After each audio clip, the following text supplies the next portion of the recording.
पढ़ रहे हैं आप लोग एनिलीन। एनिलीन बनाने की विधियां, भौतिक गुण और कुछ उसके रासायनिक गुण भी बता दिया गया है।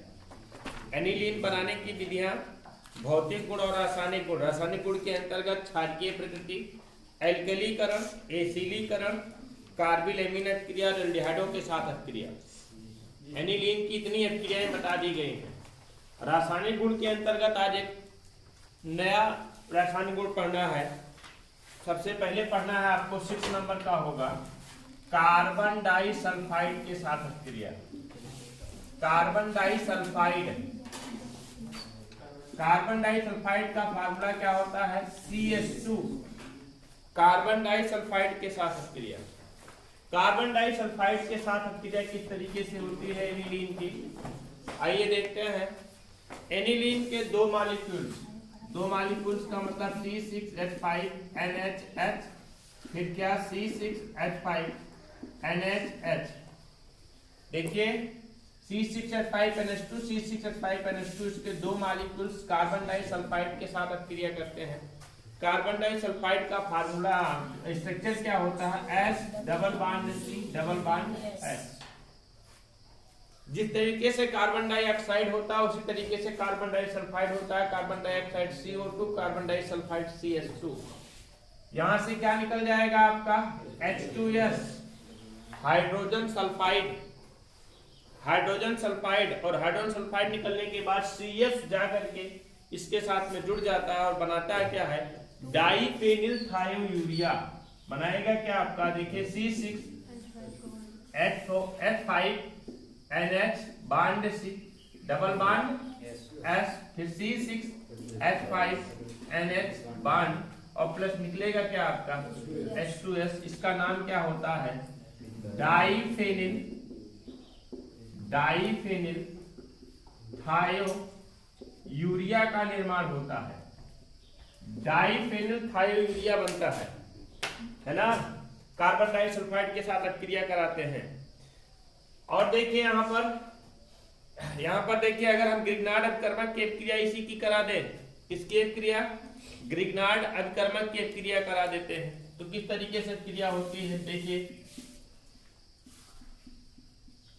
ग्रिग्नार्ड अभिकर्मक की अभिक्रिया, ग्रिग्नार्ड अभिकर्मक की अभिक्रिया किसके साथ? ग्रिग्नार्ड अभिकर्मक की अभिक्रिया कराना है मुझे एनिलीन के साथ कराना है। ग्रिग्नार्ड अभिकर्मक की बात करते हैं तो RMgX होता है। R के स्थान पर मेथिल, एथिल कुछ भी रख सकते हैं। X के स्थान पर हेलोजन भी रखा जा सकता है। जैसे हम रखते हैं क्या है, देखो C2H5 MgCl MgBr, ethyl magnesium bromide Grignard अभिकर्मक है। इसकी अभिक्रिया करा देते हैं किसके साथ? एनिलीन के साथ C2H5NH2 के साथ। तो यहां से होगा क्या? हाइड्रोजन निकलेगा और इसके साथ जाकर के जुड़ जाएगा और प्राप्त हो जाएगा क्या आपका? C2H6। ध्यान दीजिएगा, लोग जनरली क्या करेंगे, यहां से हाइड्रोजन निकाल करके यहां, सॉरी ये गलत दिखा हमने, C6H5 होगा जी, C6H5NH2। जनरली लोग क्या करेंगे, यहां से हाइड्रोजन निकाल करके यहां जोड़ेंगे। ऐसा नहीं होगा क्योंकि यहाँ जो एमीन समूह है, फंक्शनल ग्रुप ये है ना, तो यहां से हाइड्रोजन निकलता है, उसके साथ में जुड़ता है और बन जाता है क्या आपका? एथेन। क्या बनेगा? एथेन। और फिर सीधा सीधा ऐसे जाकर के जुड़ जाएगा एनिलीन मैग्नीशियम ब्रोमाइड। तो बनेगा क्या आपका? C6H5NH, C6H5NH MgBr। इसका नाम क्या है? एथेन। इसका नाम क्या है? Aniline magnesium bromide. ये तो किसके साथ की अभिक्रिया थी? ग्रिग्नार्ड अभिकर्मक। ग्रिग्नार्ड अभिकर्मक जानते हैं ना क्या होता है? RMgX, या इसी को लिख सकते हैं हम मेथिल मैग्नीशियम क्लोराइड या एथिल मैग्नीशियम ब्रोमाइड या आयोडाइड, कुछ भी लिखा जा सकता है कि नहीं लिखा जाता है? ये ग्रिग्नार्ड अभिकर्मक होता है जी, बहुत बार बताया गया ग्रिग्नार्ड अभिकर्मक। एक रिएक्शन और पढ़ना है, एक सेक्शन और पढ़ना है ऑक्सीकरण। ऑक्सीकरण क्रियाएं पढ़ना है, ऑक्सीकरण किस तरीके से होता है। अगला पढ़ना है आप लोगों को ऑक्सीकरण। ऑक्सीकरण इसका बहुत ही सुगमता के साथ हो जाता है, बहुत तेजी से इसका ऑक्सीकरण होता है और ऑक्सीकरण के फलस्वरूप इसका रंग लाल भूरा रंग का हो जाता है। देखिए किस तरीके से क्रिया होती है। NH2, ये क्या है आपका एनिलीन। अगली रिएक्शन कौन सी है, 1 नंबर की, कौन सी पढ़नी है आपको, ऑक्सीकरण। ऑक्सीकरण के फलस्वरूप इसका लाल भूरा रंग गायब हो जाता है। किस तरीके से, H2SO4 की उपस्थिति में होती है, H2SO4 में और सोडियम डाइक्रोमेट की उपस्थिति में Na2Cl2O7। एक जनरल सी क्रिया लिख लीजिए, संतुलित मत करिएगा इसको। यहां पर बनेगा क्या जानते हैं, बन जाएगा आपका पैरा बेंजोक्विनोन। ऑक्सीजन इसके साथ में, ऑक्सीजन इसके साथ में, इसे बोलेंगे क्या हम, पैरा बेंजोक्विनोन की प्राप्ति होती है। और ये किस रंग का होता है, लाल भूरे रंग का होता है, लाल भूरे रंग का होता है। ये इसके ऑक्सीकरण है। तो लिखिए इसमें थोड़ा सा, एनिलीन बहुत ही सुगमता से ऑक्सीकृत होता है, एनिलीन बहुत ही सुगमता से ऑक्सीकृत होता है।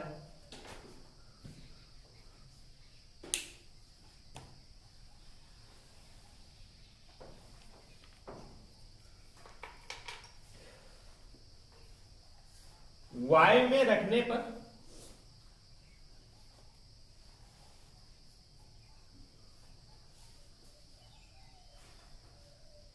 ऑक्सीकरण के कारण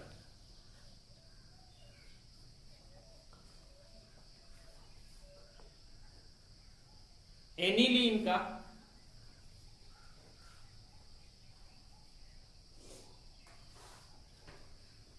लाल भूरा रंग हो जाता है।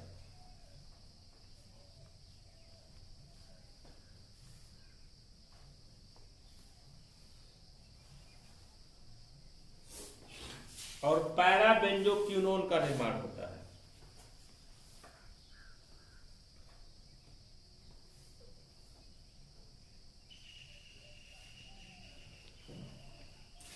पैरा बेंजोक्विनोन का निर्माण होता है।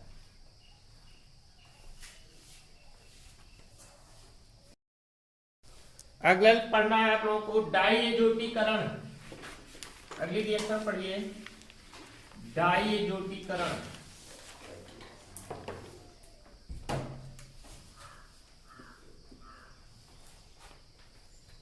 डाइएजोटीकरण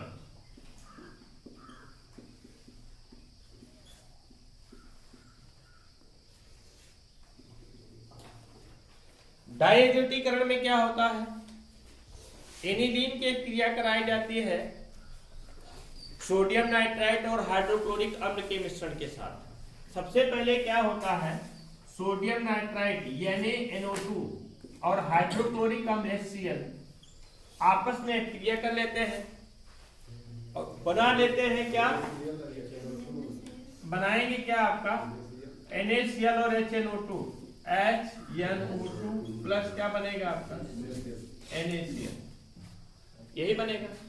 अब इसकी एक क्रिया किसके साथ हो जाती है, एनिलीन के साथ। किस तरीके से, C6H5NH2 और प्लस HNO2 और प्लस क्या HCl पुनः लग जाता है HCl के साथ, तो इसका डाइएजोटीकरण हो जाता है। जानते हैं क्या डाइएजोटीकरण हो जाता है, NH2 समूह के स्थान पर डाइएजो समूह लग जाता है। आज जान लीजिए आप लोग डाइएजो समूह किसे कहते हैं, बॉन्ड N2X को क्या बोला जाता है, डाइएजो समूह, डाइएजो ग्रुप, डाइएजो समूह बोला जाता है इसे। तो किस तरीके से बनेगा देखिए, C6H5 N2 फिर Cl बनेगा कि नहीं, देखिए C6H5 N2 Cl, ये परिवर्तित हो गया एजो समूह C6H5 N2Cl और प्लस क्या बनेगा आपका, बोलो 2H2O जी, क्या निकलेगा आपका 2H2O, और जिसका नाम क्या होता है बेंजीन डाइएजोनियम क्लोराइड। इसका उपयोग कई जगह किया गया है कि नहीं, बेंजीन डाइएजोनियम क्लोराइड। लेकिन इस रिएक्शन को कराने के लिए हमें गर्म करने की आवश्यकता नहीं होती है, बल्कि ठंडा करने की आवश्यकता होती है। कहां तक, 0 से 5 सेंटीग्रेड तापमान तक इसको ठंडा कर देते है ना। तो इस प्रकार की रिएक्शन कराने के लिए, और इस तरह से NH2 समूह पर डाइएजो समूह जाकर के विस्थापित हो जाता है, इसलिए इसको कहते हैं क्या, डाइएजोटीकरण। डाइएजोटीकरण कहा जाता है। इसमें लिख लीजिए थोड़ा सा, देखिए एनिलीन के हाइड्रोक्लोरिक अम्ल विलयन को हाइड्रोक्लोरिक अम्ल में विलयन को हिम मिश्रण द्वारा विलयन को हिम मिश्रण द्वारा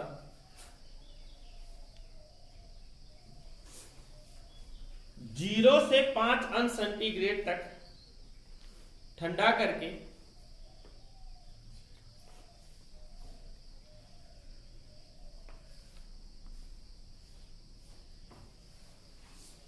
उसमें सोडियम नाइट्राइट का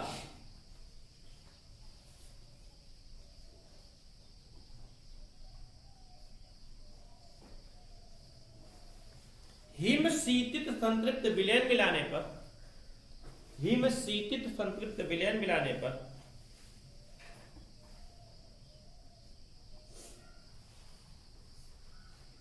बेंजीन डाइएजोनियम क्लोराइड बनता है।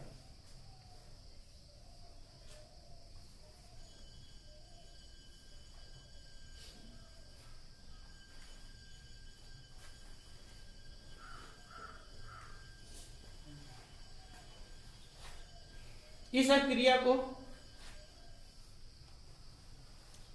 डाइएजोटीकरण कहते हैं। इस क्रिया को डाइएजोटीकरण कहते हैं।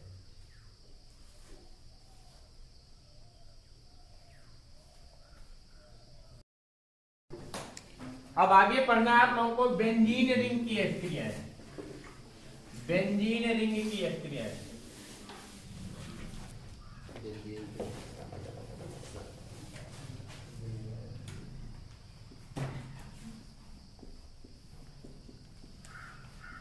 बेंजीन रिंग की क्रियाएं।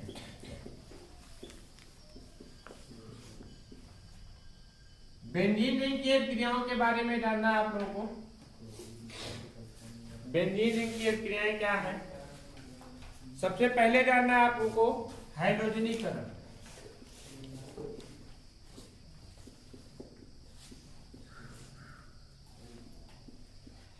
हाइड्रोजनीकरण में किसके साथ क्रिया होती है, हाइड्रोजनों के साथ क्रिया होती है। देखिए एनिलीन की बात करते हैं NH2, इसका हम क्या करा देते हैं 3Br2 के साथ रिएक्शन ब्रोमीन के साथ। बहुत ही आसान से क्रिया होती है 2 नंबर पर, 4 नंबर पर और 6 नंबर पर। ब्रोमीन के परमाणु जाकर के जुड़ जाते हैं और बन जाता है क्या आपका NH2।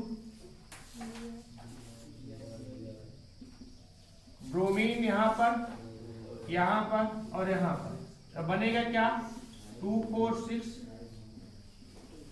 ट्राई ब्रोमो एनिलीन का निर्माण होता है। और फिर बनेगा क्या आपका 3HBr। अगला देखिए, ये तो हैलोजनीकरण था।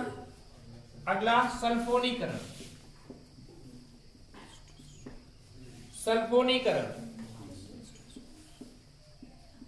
सल्फोनीकरण में किसके साथ क्रिया होगी, H2SO4 के साथ क्रिया होती है। और H2SO4 के साथ क्रिया होती है तो सल्फोनिक समूह जाकर के जुड़ जाता है, तब ये उसको बना देता है पैरा समूह। क्यों, क्योंकि सल्फोनिक समूह प्रिंसिपल फंक्शनल ग्रुप होता है, एमीन समूह से ज्यादा मतलब क्रियाशील होता है। तो देखिए किस तरीके से क्रिया होती है। यहाँ पर HHSO3 HHSO4 क्या यहाँ पर ऐसा लिखो, हाँ HOHSO3। और HSO3 होता क्या है आपका सल्फोनिक समूह, और जाकर के यहाँ पर जुड़ जाता है, तब ये बन जाता है क्या मेन फंक्शनल ग्रुप, और इसको दिखाता है किस पर पैरा। समझ पा रहे हैं ना, क्योंकि हमेशा जो अधिक क्रियाशील होता है उसी के अनुसार सब कुछ चलता है। तो NH2 से अधिक क्रियाशील कौन सा है सल्फोनिक, तो बनेगा क्या आपका देखो NH2, और यहां पर निकलेगा क्या आपका HSO3, और प्लस क्या निकल जाएगा H2। इसका नाम क्या हो जाएगा जानते हैं, पैरा एमिनो बेंजीन सल्फोनिक अम्ल। पैरा को दिखा रहा है कौन सा एमीन समूह, इसी कारण क्यों, क्योंकि ये इससे अधिक क्रियाशील है ना, तो बन जाएगा क्या आपका पैरा एमिनो बेंजीन सल्फोनिक अम्ल। पैरा एमिनो बेंजीन सल्फोनिक अम्ल का निर्माण होता है। इसको नोट करिए, एक रिएक्शन और बच रही है बस आपकी। अगला पढ़िए नाइट्रीकरण। लिखिए नाइट्रीकरण, लिखिए एनिलीन का सीधा नाइट्रीकरण संभव नहीं है। अगर हम सोचे कि एनिलीन का सीधा नाइट्रीकरण करा ले तो ये संभव नहीं है। क्यों जानते हैं, क्योंकि एमीन समूह नाइट्रिक अम्ल द्वारा बहुत सुगमता से ऑक्सीकृत हो जाता है। तो सबसे पहले क्या करते हैं, एमीन समूह को बचाते हैं। एमीन समूह को सबसे पहले बचाते हैं कि उसका ऑक्सीकरण ना होने पाए, तो उसको किसी दूसरे में परिवर्तित कर लेते हैं। तो उसकी क्रिया एस्टिल के साथ एस्टिल समूह के साथ करा लेते हैं, और एस्टिल समूह जाकर के उसके साथ जोड़ देते हैं, फिर उसके बाद उसका नाइट्रीकरण करते हैं। उसको पहले सुरक्षित कर लेते हैं। जैसे हम एनिलीन में, एनिलीन है NH2 पढ़ रहे हैं क्या हम जी, नाइट्रीकरण कौन सा 12 नाइट्रीकरण। नाइट्रीकरण देखें, नाइट्रीकरण में क्या होता है, एमीन समूह होता है एनिलीन में। अब जैसे इसकी क्रिया चलो 3 के साथ करा देते हैं तो बेंजीन रिंग के साथ नहीं जुड़ता है, ये जाता है किसके साथ ऑक्सीकृत करने लगता है NH2 समूह को ऑक्सीकृत। लेकिन हम में कराना किसके साथ क्रिया है, बेंजीन रिंग के साथ कराना। तो सबसे पहले क्या करते हैं, इसको सुरक्षित कर लेते हैं। अब ढंग के नहीं किसी के साथ क्रिया करानी, तो एमीन समूह को सुरक्षित करते हैं। सुरक्षित करने के लिए क्या करते हैं जानते हैं, इसकी क्रिया करा देते हैं एस्टिल क्लोराइड के साथ करते हैं।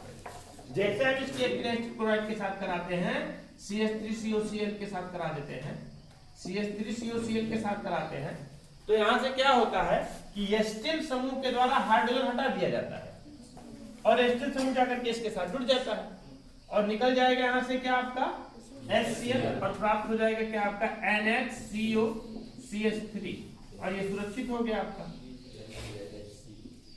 अब इसका क्या कर लेते हैं, अब नाइट्रीकरण करा देते हैं HNO3 के साथ, ये नोट, ये HNO3 के साथ नाइट्रीकरण करा देते हैं। अब नाइट्रीकरण कराते हैं तो जानते हैं क्या होता है, यहाँ पर आर्थो पर पैरा पर नाइट्रो समूह जाकर के जुड़ता है। एक बार आर्थो पर जुड़ेगा और एक बार पैरा पर जुड़ेगा, और बनेगा क्या आपका NHCOCH3, और यहाँ पर NO2, और फिर यहाँ पर भी क्या एक और बनेगा जी NHCOCH3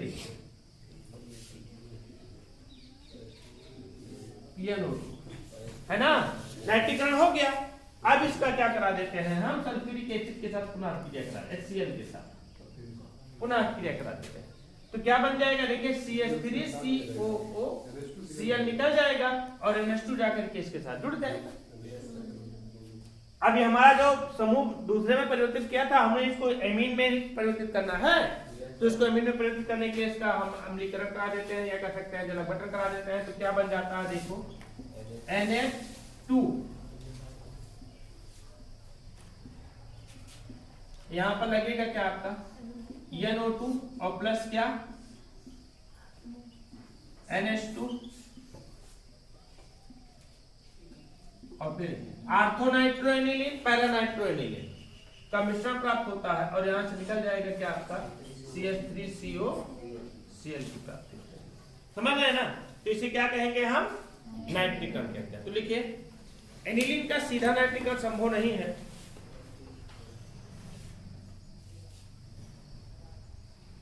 क्योंकि एनिलीन का एमीन समूह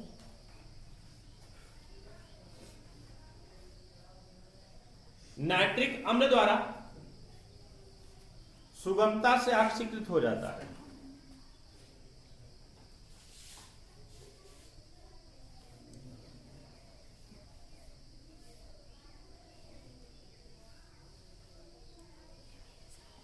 इसलिए सर्वप्रथम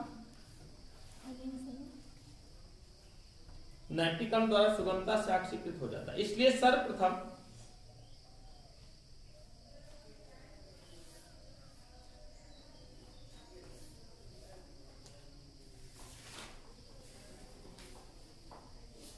एनिलीन के एमीन समूह को एसिटिलीकरण द्वारा सुरक्षित कर लेते हैं।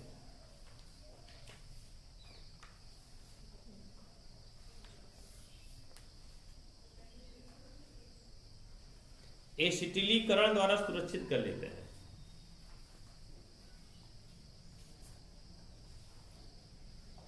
तत्पश्चात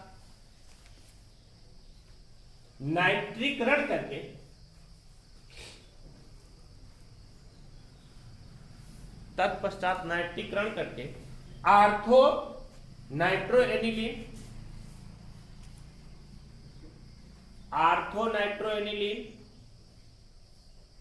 और फिर क्या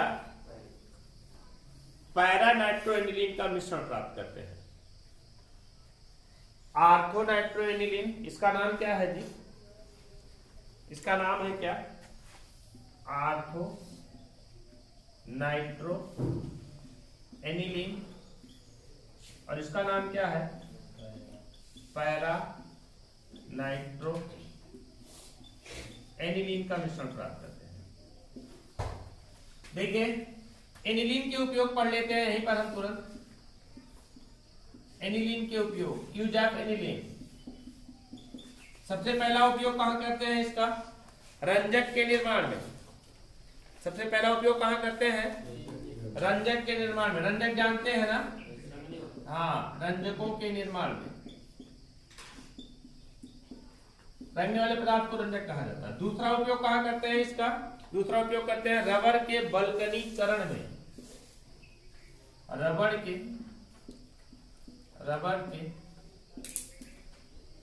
बल्कनीकरण में।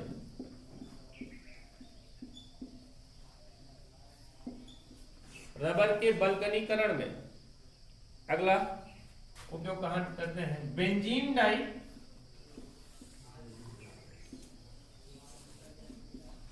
एजोनियम क्लोराइड के निर्माण में। Benzene die azonium